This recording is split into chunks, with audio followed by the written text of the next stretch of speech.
Hello and welcome my friends to the Telecom War T1 versus KT. And yeah, what am I going to tell you guys? We're going to have a blast. It's going to be amazing. It's going to be wild. It's probably going to be a 2-0. KT, yes, they are rivals. They looked so good and helped us so much in beating GenG. But now that's quite a while ago. Just a couple of days ago, it feels like they got demolished by Hunger Life. So KT with the usual roller coaster of level of play, emotions, everything. What version of this roster will turn up today? Let's find out. But I don't know, man. Even if their best arrives, can they still face against T1? T1, the Spring Demons. You know them, you love them. Yeah, just quick note. How often does T1 lose in Spring? Unless it's playoff.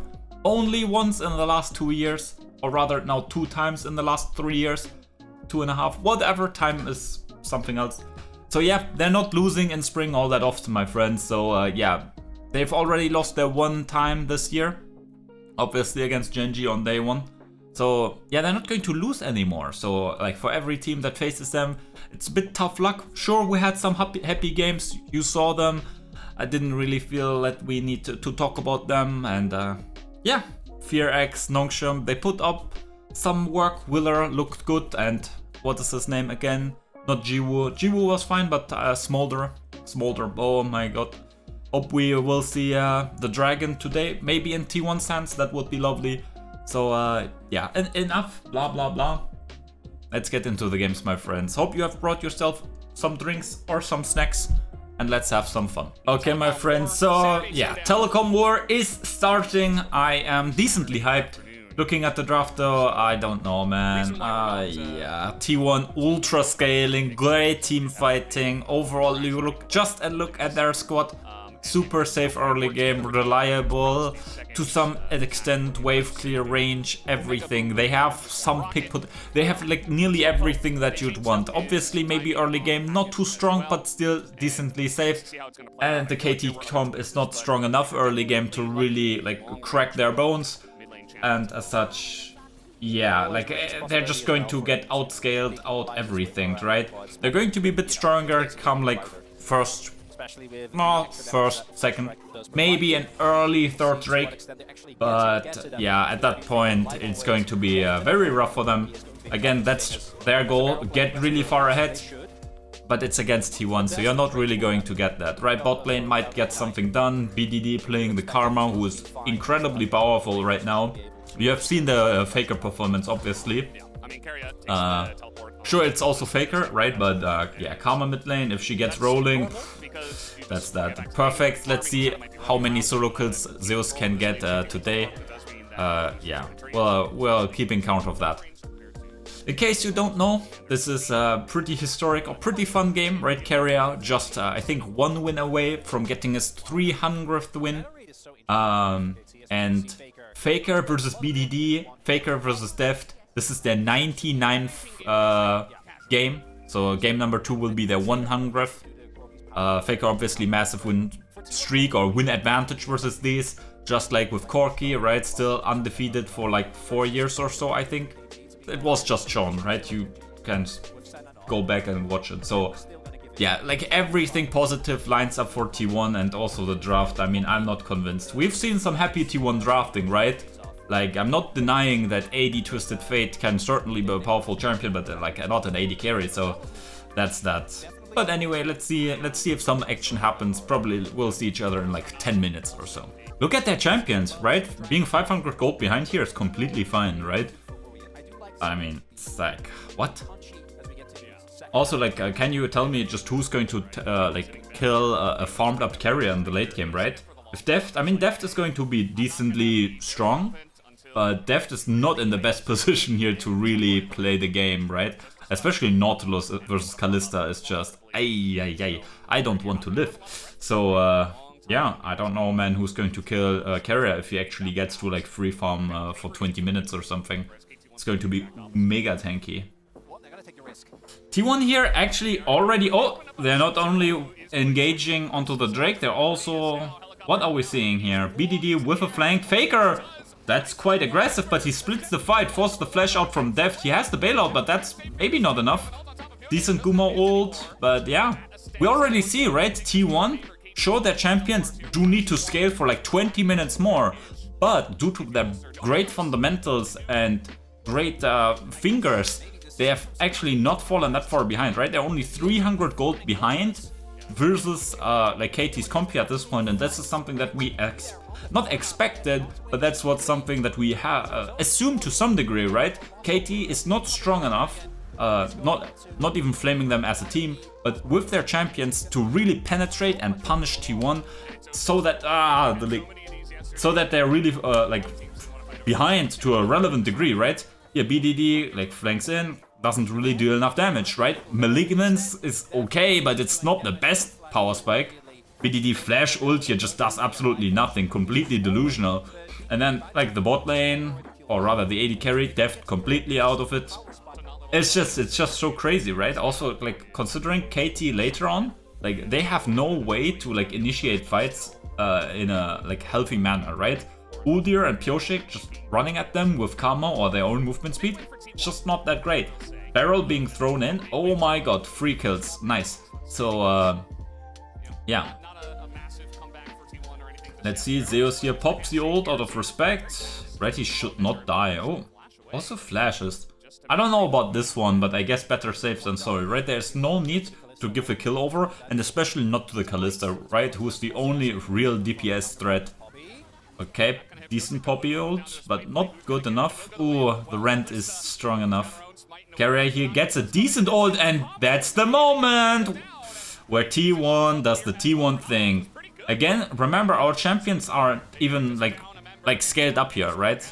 They're not even like at their final power, but we get the better teamfight angle, and KT, yeah, they misplay, right? KT here is at a really strong punch. Sure, their champions on 2 items are better than on 1 item, but they really do spike on 1 item comparatively to T1. But T1 has elected into defensive items across the board.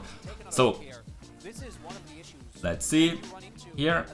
They use some cooldowns obviously also on the Herald, that's something to keep in mind.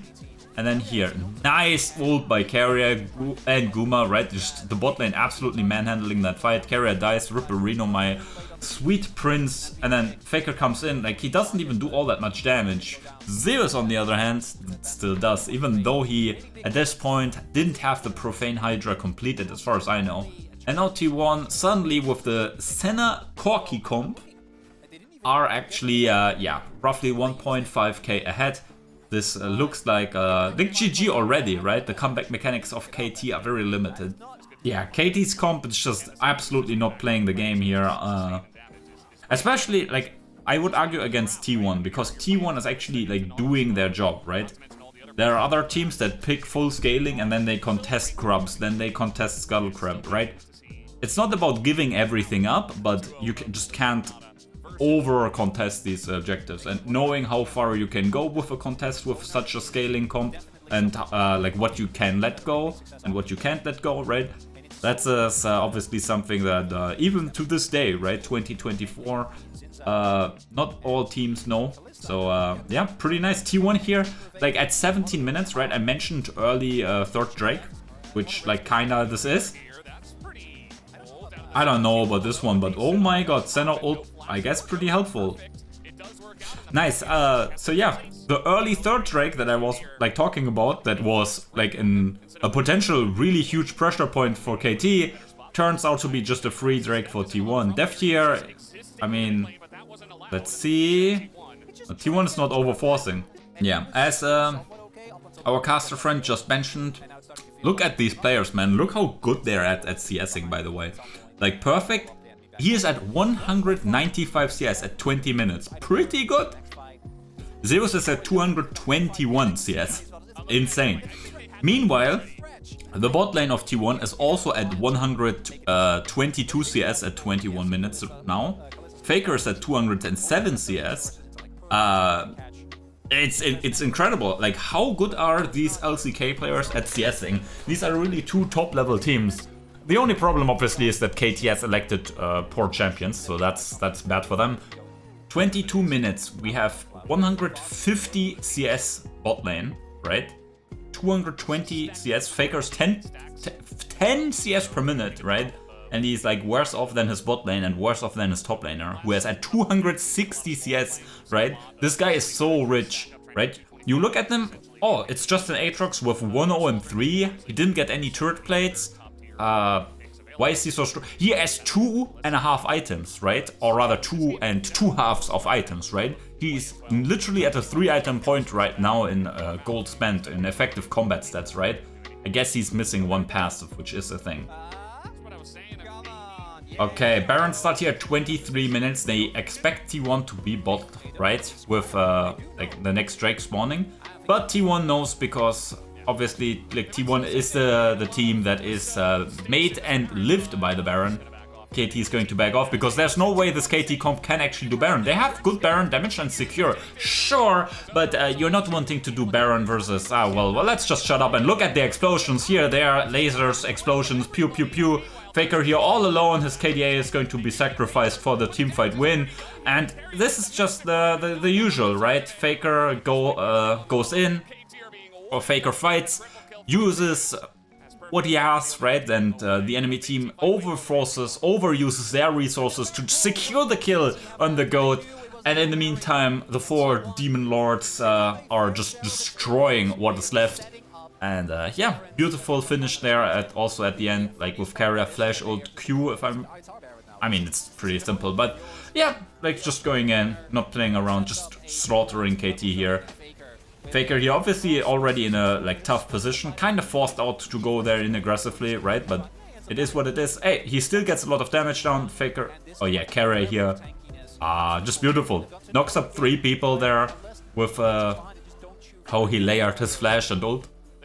Just really nice. And in here, we're at 25 minutes here. T1 is 7,000 gold more or less ahead. Now T1 has kills, turrets, Baron, and a shitload of CS. They're so rich, man. 48,000 total gold at 25 minutes. That's insane. They are so rich. Zeus here in the side lane all alone. Oh, that was decently close, but that's just a 1k bounty into Deft. T1 here will share the gold, but they will get roughly 1k with that one turret. Will be traded with a bounty turret. So again, it's... yeah, look at, if you look at the gold lead, you see nothing really has changed. They're engaging here a 4v5, but again, the engage is all onto Keria, who has 3 items and a Senna behind him healing him up. And again, where's the KT damage? Where is the KT damage, man? They are not strong enough. They're not capable enough to dealing damage with the Nautilus, just as I assumed. Because on one side, the comp has not that much direct tank shred damage. And then the second thing is, they're not allowed to do damage. In this case, Zeus isn't even there. But Poppy W, the poke and range that Corki and Senna bring in, like the Deft, in this case, he can't even reliably step up, right? Pyoshik here, what are you going to insect, right? Guma has all summoners. Oh, yeah, nice. Keria here TPs in, perfect, will fall down. That will be the Udyr. Oh my god, that was quite some damage. At least KT got to push in the mid wave, right? So it's just going to be the inhib. They can't immediately rotate into mid lane. Here, let's see. Let's see how does KT try to approach this fight. Oh, FAKER just rocket. Oh my! I don't even know what is the word. Rocket packages. I guess package you would say. He just packages into 5 people. Doesn't care. Giga chat. That's why I have the better match record in 100 games against you guys. BDD and Deft.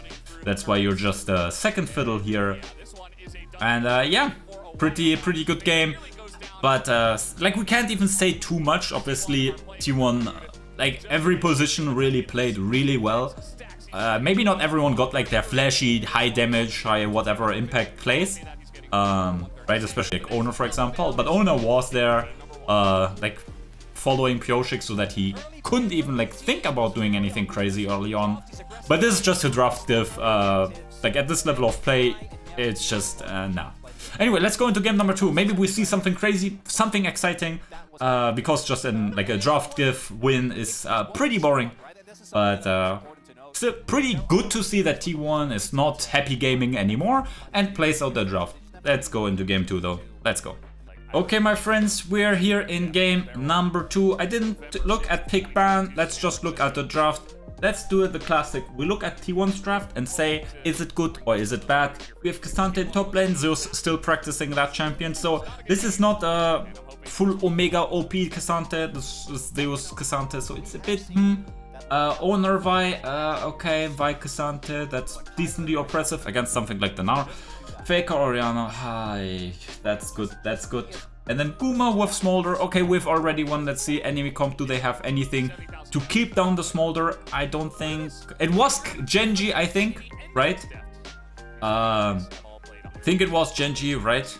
Not sure against whom, but enemy comp had Smolder, GenG just drafted full Ooga Booga, engage, dive and everything. Smolder didn't even get to stack up, right? And as such, they managed to beat the overpowered baby dragon. Again, probably just overpowered in pro play, that's my assumption, because like the Smolders that you see in like streams or like your own games, they're usually not that good, but I guess that says more about the players that you are matched with. So that's that, but yeah, let's just see Smolder here. He has okay, that was a bit sus, that was quite sus, that, oh. Yeah, that was not good, but yeah, regardless, honestly, let's ignore like the Smolder OP factor. T1 here also pretty, oh yeah, very nicely done, very clean. Yeah, I don't exactly remember the statistic of, oh, nice, gets free flash, or rather a flash exchange. Does he burn down? No, should not. But yeah, overall pretty fine, right? Considering that T1 here has the like scaling lane, putting Deft to low HP, especially with Owner around, means that they can't be harassed under turret so much, right? Look, if you look at the wave, normally Guma and Keria would now have a finger up their ass, but with the HP trade there, just before the wave crashes the tower, they have elated, whatever the word is. Let's see, Guma! First blood! Woo! And pure, no, that's not first blood, but, oh yeah. Okay, so this game should be over here at this point. Owner though has 3 kills. 1 point, Owner is the jungler, he can impact all the lanes, he can snowball his lead and help his teammates achieve more.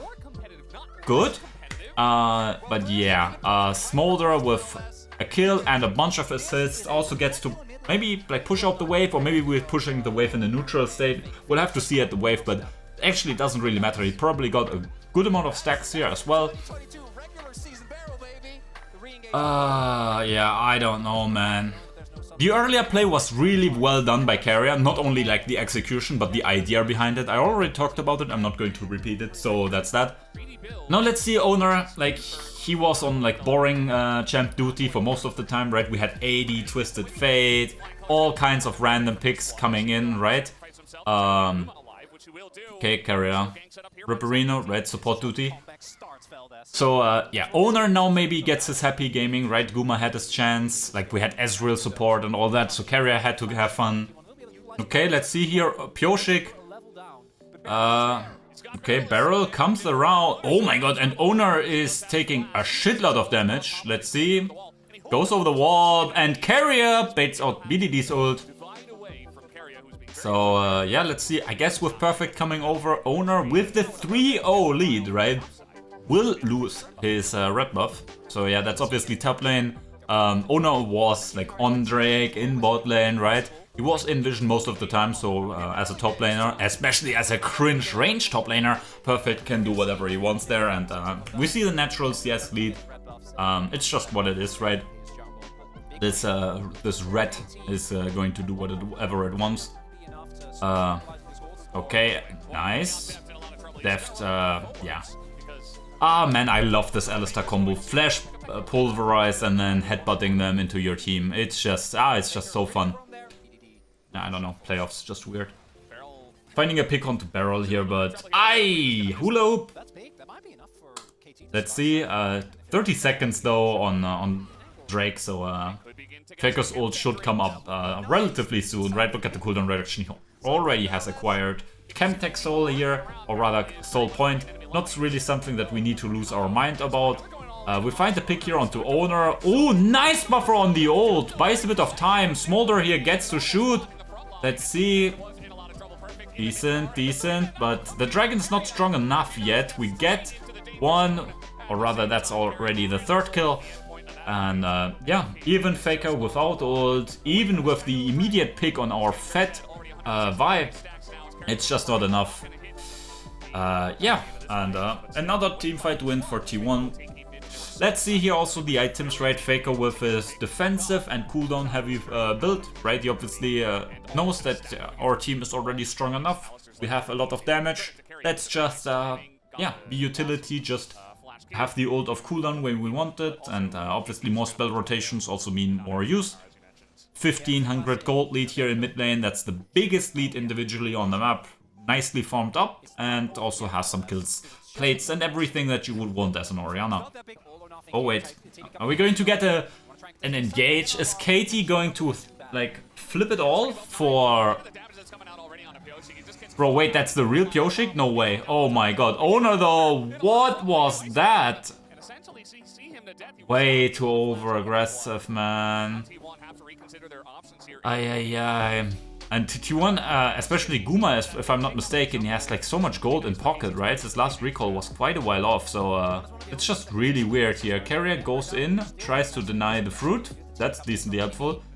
But still, I don't know, man. Owner is alive in 10 seconds, so not too bad, not too bad.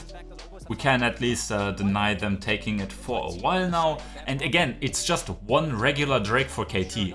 Not even that, it's just a disgustingly bad Drake. Let's see.